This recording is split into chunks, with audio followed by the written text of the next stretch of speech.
Miarabantsika tsy avindray tratro araram-pimaraina izao misaotra an'Andriamanitra isika fa mbola amin'Andriamanitra ny fahafahana ihany koa ny ao aminy raisitsika ho zava-tsoa lehibe tokoa izany. Andehantsika mofinainana io dia vavaka isika. Eto Andriamanitra tolotrainao ny deralaza ny asa sy ny voninahitra. Sotra mandrindra rehetra amin'ny zava-tsoa ankehitriny dia nafahana mandray ny teninao koa sokafony foam-pananay andrayan'izany amin'ny anaranao. Anaran'i Jesosy, amen. Raha teny mofinainantsika androany dia manao hoe asa atao amin'ny fo. Narena amin'ny salamo faharaiky amby dimampolo andiny fahaenina manao hoe indro fahamarinanao am-po ny sitrakao ary fahendrenao amin'ny miafina no ampahafintarinao ahy. Amen. Aoka ny fahamarinana ho fahamarinana ho an'izay mandray azy amin'ny lafiny rehetra. Tsy maintsy soratanao am-po izany fa amin'ny foza izy no inoana azahoana fahamarinana ary amin'ny vavany no anekena azahoana famonjena. Tiavan'i Jehovah Andriamanitra ny fonao rehetra sy ny fanahirao rehetra ary ny sainao rehetra sy ny herinao rehetra. Izany ny fanompoana eken'Andriamanitra. Avy ao amin'ny fony loharanonaina ary raha tsy miandany tanteraka amin'ny tompo izy dia ho resiny fahavary mandrakariva amin'ny alalan'ny fakapana feno fitaka. Manana ambiampy ny famindram-po sy ny fahasoavana ary ny fiadanana rehefa vahoomana ho antsika. Nahoana ary no raisina olombelona tahaka ny zioka mpanandevozana ny hoe fahamarinana satria ny fo izay tsy mbola nanandrana ka niza fa tsara Jehova.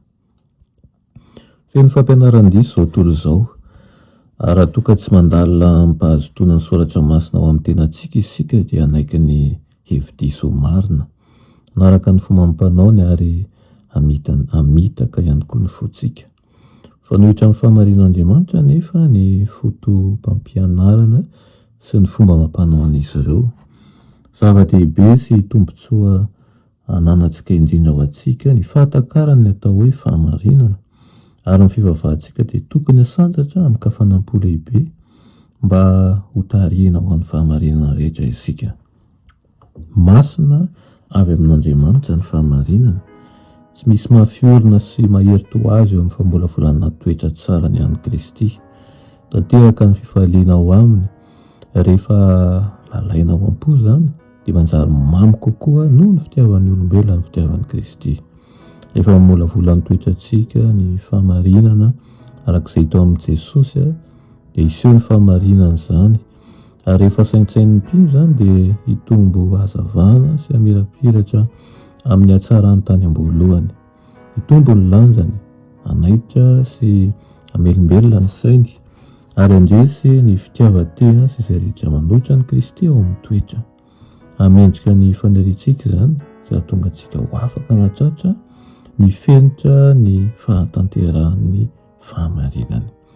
Dia izany no irian'ny tompo hiseho sy hanandanja indrindra amin'ny fiainantsika mba olo ny fahamarinana ny isika.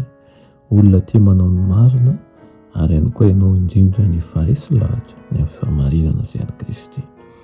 Amen. Vavaka isika. Sotra moa zareo ny amin'izany teninao izany. Ampianaro izay ho tia ny marina, hanao ny fahamarinana avy aminao, andeha araka ny sitraponao ary aneho ny fitiavanao mampahamarinana. Anaran'i Jesosy, amen.